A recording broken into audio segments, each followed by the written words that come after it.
തുറന്നുകൊണ്ടിരിക്കുന്ന പ്രിയമുള്ളവരെ, അറിവില്ലാതെ കൊണ്ട് നാം ലക്ഷ്യത്തിലേക്ക് എത്തിച്ചേരുവാൻ കഴിയാതെ ഇരിക്കരുത്. ഒരു ലക്ഷ്യമുണ്ട് പ്രിയമുള്ളവരെ, എന്താണ് അത്? അന്വേഷിക്കണം. യാചിപ്പീൻ, നിങ്ങൾക്ക് കിട്ടും. അന്വേഷിപ്പീൻ, നിങ്ങൾ കണ്ടെത്തും. അത് ഓരോന്റെ ഉത്തരവാദിത്വമാണ്. അല്ലാതെ ഈ ഭൂമിയിൽ എന്തു തന്നെ അതുപോലെ ചെയ്താൽ അതിനകത്തൊന്നും യാതൊരു അർത്ഥവുമില്ല. ഇന്ന് ലോകത്ത് ഏതാണ്ട് 5000-ൽ പരം മതങ്ങളുണ്ട്. ഓരോ മതങ്ങൾക്കും ഓരോ ദൈവങ്ങളുമുണ്ട്. എല്ലാ ദൈവമാണോ? അല്ല ദൈവമുണ്ട്. അഖിലാണ്ടം സൃഷ്ടിച്ചവനായ ഏക സത്യ ദൈവമുണ്ട്. അത് അന്വേഷിക്കേണ്ട ചുമതല അവരവർക്ക് മാത്രമാണ്. അവന്റെ ഹൃദയത്തിൽ മനസാക്ഷി നല്ലതാണെങ്കിൽ, ശുദ്ധ മനസാക്ഷിയില്, ശുദ്ധ ഹൃദയത്തില് അവൻ നന്മ ചെയ്യുന്നുവെങ്കിൽ അവന് ദൈവം അനുഭവങ്ങൾ കൊടുക്കും, അവൻ സാഹചര്യങ്ങൾ കൊടുക്കും, അവനോട് ഇടപെട്ടുകൊണ്ടിരിക്കും, അവനെ കൂട്ടുകാരാൽ നിർബന്ധിച്ചുകൊണ്ടിരിക്കും. അങ്ങനെ പല വിധത്തിൽ ദൈവം അവൻ ഇടപെട്ടുകൊണ്ടിരിക്കും. അങ്ങനെ ഇടപെട്ടതാണ് പ്രിയമുള്ളവര്, ദൈവം എന്നോട് ഇടപെട്ടുകൊണ്ടിരുന്നു. ഞാൻ അങ്ങനെ എന്റെ കർത്താവായ യേശു ക്രിസ്തുവിനെ കണ്ടെത്തി. എന്താണ് യേശുവിന്റെ പ്രത്യേകത? ദൈവമായിരിക്കെ ഏറ്റവും സൗമ്യനായി ഈ ഭൂമിയിലേക്ക് വന്നു. പാപമില്ലാത്തവൻ പാപി എന്ന് മുദ്ര കൂട്ടിയപ്പോൾ വായ തുറന്നില്ല. താൻ മരണപ്പെട്ടപ്പോൾ യാഗമായി അർപ്പിക്കപ്പെട്ടതിന് ശേഷം മരിച്ചു ഉയർത്തെഴുന്നേറ്റപ്പോൾ 500ഓളം പേരെ സാക്ഷി നിർത്തിക്കൊണ്ട് ആകാശത്തിലേക്ക് ഉയർത്തപ്പെട്ടപ്പോൾ ആർക്കുമൊന്നും പറയുവാനുണ്ടായിരുന്നില്ല. ഇന്നും ഞങ്ങൾ പറയുന്നു പ്രിയമുള്ളവരെ, ഈ ക്രിസ്തു വീണ്ടും വരും. യേശു ക്രിസ്തു രണ്ടാമതും വരും. ഈ കഴിഞ്ഞ ആഴ്ചയില് യഹൂദന്മാരുടെ പ്രമാണിയായ ഒരു പുരോഹിതൻ, വളരെ പ്രായമുള്ള അദ്ദേഹത്തിന്റെ പേപ്പറിൽ വളരെ ഫോട്ടോ സഹിതം ഉണ്ടായിരുന്നു. അദ്ദേഹം പറഞ്ഞൊരു വാക്കെന്താണെന്ന് അറിയാമോ? യേശു ക്രിസ്തു വന്നത് യേശുവായിരുന്നു, മശിഹായായിരുന്നു. ഞങ്ങൾ പ്രതീക്ഷിച്ചിരുന്ന യേശു മശിഹായായിരുന്നു ആ യേശു ക്രിസ്തു. വ്യക്തമായി മനസ്സിലാക്കണമേ. ആയതുകൊണ്ട് ഈ ഭൂമിയിൽ ജീവിക്കുന്ന ജീവശ്വാസമുള്ള നമ്മൾ ചിന്തിക്കണം, തെറ്റുപറ്റി പോകരുത്. ഒരു ലക്ഷ്യമുണ്ട്, ആ ലക്ഷ്യത്തിലേക്ക് നമ്മുടെ കണ്ണുകളെ ഉയർത്തണം. ആ ലക്ഷ്യത്തിലേക്ക് നമ്മൾ കടന്നു ചെല്ലണം. ദൈവത്തിന് മഹത്വം ഉണ്ടാകട്ടെ. മൂന്നാമതായിട്ട് പറയുന്നു, എന്താണ് ദൈവത്തെ കണ്ടുപിടിക്കാൻ, എന്താണ് ലക്ഷ്യത്തിലേക്ക് എത്തുവാൻ സാധിക്കാതിരിക്കുന്നത്? ദൈവത്തിന് മഹത്വം. മൂന്നാമത്തെ കാരണമെന്ന് പറയുന്നത് ഓരോന്റെ മനസ്സിന്റെ സ്വാർത്ഥതയാണ്. അതായത് എന്റെ സെൽഫാണ്, ഞാൻ എന്ന് പറയുന്ന പാവമാണ്. ഈ ഞാൻ എന്റെ ഹൃദയത്തിൽ വസിക്കുമ്പോൾ ഞാനാണ് വസിക്കുന്നത്, എന്റെ മഹത്വമാണ് വസിക്കുന്നത്. പാടെ ഏറ്റവും പ്രിയമുള്ളവരെ, ഹൃദയത്തിൽ ദൈവത്തിന് ഇടം കൊടുക്കൂ. ദൈവം നിങ്ങളുടെ ഹൃദയത്തിൽ വസിക്കട്ടെ.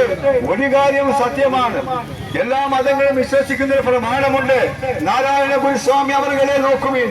അദ്ദേഹം ഒരു കണ്ണാടി കാണിച്ചു കൊടുത്തു. ദൈവത്തെ അന്വേഷിക്കുമ്പോൾ ഇതാ നീയാണ്, നിന്നെ തന്നെ കാണൂ, നിന്റെ മനസ്സിനെ നോക്കൂ. ശബരിമലയ്ക്കൊന്ന് പോയി നോക്കിക്കേ, ഞാനിവിടെ പോയിട്ടുണ്ട്. തത്വമസി എന്ന് പറയുന്ന വിഗ്രഹത്തിന്റെ മുകളിൽ കാണാം. എന്താണ് അതിന്റെ അർത്ഥം? ആ ദൈവം നീ തന്നെയാണ്. ഭഗവത്ഗീത എന്താ എഴുതിയിരിക്കുന്ന? അഹം ബ്രഹ്മാസ്മി, ഞാൻ ദൈവമാകുന്നു. അങ്ങനെ എന്റെ ഉള്ളിലാണ് പ്രിയമുള്ളവരെ ദൈവം വസിക്കുന്നത്. ദൈവത്തിന്റെ ആത്മാവ് എന്റെ ഹൃദയത്തിൽ വസിക്കുന്നുവെങ്കിൽ ഞാൻ ദൈവത്തെ ആത്മാവിലും സത്യത്തിലും ദൈവത്തെ ആരാധിക്കണം. ദൈവത്തെ അറിയുന്നവനാണെങ്കിൽ എന്ത് ചെയ്യണമെന്നറിയാമോ? അവന്റെ പ്രമാണങ്ങൾ അനുസരിക്കണം. യേശു ക്രിസ്തു ഭൂമിയിൽ കടന്നു വന്നപ്പോൾ പറഞ്ഞ പ്രമാണം എന്താണെന്നറിയാമോ? 2 പ്രമാണമാക്കി ചുരുക്കുകയുണ്ടായി. ഒന്നാമത്തെ പ്രമാണം, നീ ദൈവത്തെ പൂർണ്ണ ഹൃദയത്തോടെ നീ സ്നേഹിക്കണം. രണ്ടാമത്തെ പ്രമാണം എന്താണ്? നിന്റെ കൂട്ടുകാരനെ, നിന്റെ അയൽക്കാരനെ നിന്നെ പോലെ തന്നെ സ്നേഹിക്കണം. ഈ നിന്നെ പോലെ സ്നേഹിക്കണമെന്ന് പറയുമ്പോൾ ഞാൻ എന്റെ മനസ്സിനെ സ്നേഹിച്ചാൽ ആ പ്രമാണം നിറവേറുകയില്ല പ്രിയമുള്ളവരെ. ആയതുകൊണ്ട് എന്റെ അയൽക്കാരനെ സ്നേഹിക്കണമെങ്കിൽ അന്യമതസ്ഥനെ ഞാൻ സ്നേഹിക്കണം, എന്റെ അയൽക്കാരത്തുള്ളവനെ ഞാൻ സ്നേഹിക്കണം, എന്നെ വിരോധിക്കുന്നവനെ ഞാൻ സ്നേഹിക്കണം. കാരണം എന്താണ്? ക്രിസ്തു പറഞ്ഞ രണ്ടാമത്തെ പ്രമാണമാണ്. ആ പ്രമാണത്തെ ഞാൻ വിശ്വസിക്കുന്നു, സ്നേഹിക്കുന്നു. അതുകൊണ്ട് ഞാൻ എന്റെ ഹൃദയത്തെ തുറന്നു കൊടുക്കുമ്പോൾ ഞാനെന്ന് പറയുന്ന മനസാക്ഷിയെ നിങ്ങൾ കൊന്നുകളയുന്നുവെങ്കിൽ മാത്രമേ ക്രിസ്തു നിങ്ങളുടെ ഹൃദയത്തിൽ വസിക്കൂ. യേശുവിന്റെ അപ്പോസ്തലനായ പൗലോസ് പറഞ്ഞു, നിങ്ങൾ ദൈവത്തിന്റെ മന്ദിരമാണ്, ദൈവത്തിന്റെ ആത്മാവ് നിങ്ങളിൽ വസിക്കുന്നതിനാൽ നിങ്ങളുടെ ശരീരം വിശുദ്ധമായിരിക്കണം. അതുകൊണ്ട് പ്രിയമുള്ളവരെ, വിശുദ്ധമായി ജീവിക്കുന്നുവെങ്കിൽ മരിച്ചു കഴിഞ്ഞാൽ പ്രാണൻ എവിടെ ചെല്ലുമെന്നറിയാമോ? പുണ്യമായ സ്ഥലത്തെ പരദീസയിലേക്ക് കടന്നു പോകുവാനിടയാകും. ആയതുകൊണ്ട് ഈ ഭൂമിയിൽ എന്ത് നേടിയാലും യാതൊരു പ്രയോജനമില്ല പ്രിയമുള്ളവരെ. അത് നഷ്ടത്തിന്റെ കച്ചവടമാണ്. അത് നഷ്ടപ്പെട്ടു പോകും. മരണത്തിന് മുൻപ് ഇപ്പോൾ കുഴഞ്ഞു വീണ് മരിക്കുന്ന അസുഖമാണ്. കുഴഞ്ഞു വീണ് മരിക്കും. പെട്ടെന്ന് ചെസ്റ്റ് പെയിൻ വന്ന് വിളഞ്ഞു വീണു. കുഴഞ്ഞു വീഴാൻ പോകുന്ന ആ ഒരു അര മിനിറ്റിൽ എന്താണ് ചിന്തിക്കുന്നത്? അയ്യോ, ഞാൻ വീട്ടിൽ അറിയിച്ചില്ലല്ലോ, എന്ത് ചെയ്യും? എന്റെ ലോക്കറിലെ കീയുടെ നമ്പർ ഞാൻ കൊടുത്തില്ലല്ലോ, എങ്കിൽ എന്റെ ബാങ്ക് ബാലൻസ് വേണ്ട രീതിയിൽ കൈകാര്യം ചെയ്തില്ലല്ലോ. അതാണ് ചിന്തിക്കുന്നത്. എന്നാൽ എന്റെ ദൈവമേ, ഞാൻ പാപിയായ മനുഷ്യനാണ്, എന്റെ പാപത്തെ ക്ഷമിക്കണമേ, പാപങ്ങൾ ക്ഷമിക്കുവാൻ കഴിവുള്ള കർത്താവായ യേശുവേ എന്നോട് ക്ഷമ നൽകണമെന്ന് പറയുന്നുവെങ്കിൽ നിങ്ങളുടെ പാപങ്ങൾക്ക് മോചനം കിട്ടും. വിശ്വാസത്താൽ മാത്രമേ നിങ്ങൾക്കത് പ്രാപിക്കുവാൻ സാധിക്കൂ. സഹോദര, ഞങ്ങളിത് പറയുന്നു എന്ന് മാത്രമേ ഉള്ളൂ. ചെയ്യേണ്ടത് നിങ്ങളുടെ ധർമ്മമാണ്. ഇതെല്ലാം ഓരോ മനുഷ്യന്റെ ഉള്ളിന്റെ ആഗ്രഹങ്ങളാണ്. അതുപോലെ ചെയ്താൽ നിങ്ങൾക്ക് കൊള്ളാം. അതല്ല എങ്കിൽ എനിക്ക് യാതൊരു പ്രയോജനമില്ല. ഒരുപക്ഷെ നിങ്ങളെ ഞാൻ നാളെ കണ്ടില്ല എന്ന് ഇരിക്കും. എന്നാൽ ഒരു കാര്യം സത്യമാണ്, ഏക സത്യ ദൈവമായ കർത്താവായ യേശു ക്രിസ്തു ഈ ഭൂമിയിൽ വന്നു എന്നുള്ളത് ചരിത്രം രേഖപ്പെടുത്തിയിരിക്കുന്നു. ആ സ്ഥലങ്ങൾ ഇന്നുമുണ്ട്.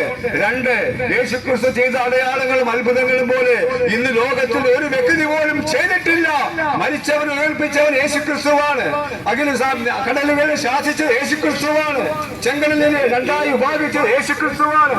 അങ്ങനെ അനേക അത്ഭുതങ്ങൾ ചെയ്ത ക്രിസ്തു നിങ്ങളുടെ മുമ്പിൽ വരച്ച് കാണിച്ചിരിക്കെ നിങ്ങൾക്കത് വിശ്വസിപ്പാൻ സാധിക്കുന്നില്ല എങ്കിൽ അയ്യോ മനുഷ്യ, നമ്മുടെ അവസ്ഥ എന്താകുമെന്ന് ചിന്തിക്കുമാറാകണമേ. ദൈവത്തിന്റെ മഹത്വം. സകലവും നേടിയിട്ട്, സകല ലോകവും നേടിയിട്ട്, ഞാൻ 10-100 ഏക്കർ നേടിയിട്ട്, ഈ രാജ്യം മുഴുവൻ നേടിയിട്ട് സ്വർഗരാജ്യം നഷ്ടപ്പെടുത്തിയാൽ, എന്റെ ആത്മാവിനെ നഷ്ടപ്പെടുത്തിയാൽ എന്താണ് പ്രയോജനം?